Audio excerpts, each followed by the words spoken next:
Okay, so in this video we're going to briefly look at the concept of what is a computer network. Now, a computer network is very clearly defined as when we connect two or more computers or other electronic devices together in some way. Now, usually this can be in like a physical form, using things like cable, so Cat5 cable, or it can be in wireless form using Wi-Fi.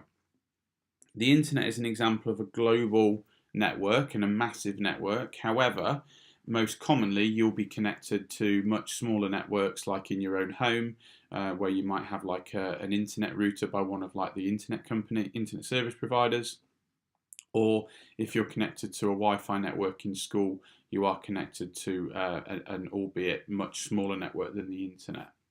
Now, you have to be able to sort of give some advantages and disadvantages to why we would want to network computers.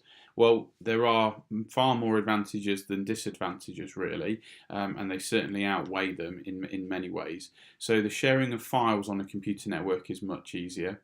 The sharing of hardware on a computer network is much easier. So, for instance, printers, you only have to have one printer among 30 computers in a room, maybe, or even more if you're not actually doing that much printing.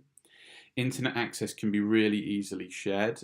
Think about even your shared internet at home. You probably got 3 or 4 devices maybe that connect to an internet connection, and then you, if not even more, and you can all share your internet really easily.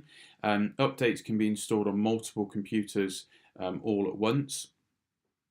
So they can be like rolled out. So if you think about the school network, you'll find that if an update comes in from one of the large software companies, it'll be very easy for a network team to roll that update out across the entire network. Communication between computers is instant, and messaging is instant as well, and it makes it much easier. Think about even something like using like a software tool like WhatsApp on your phone, instant messaging across the world to anybody in a matter of seconds.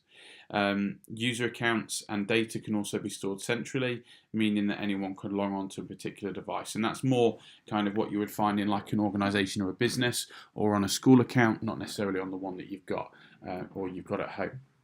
So some of the disadvantages, or some of the setup costs can be really high. A sophisticated network like a school network is going to be really expensive.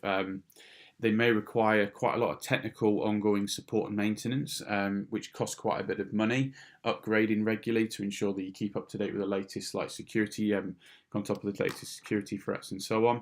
And with that comes the obviously disadvantage that once you connect a computer to a network and therefore to the internet potentially, you are going to increase the risk of a cybersecurity attack.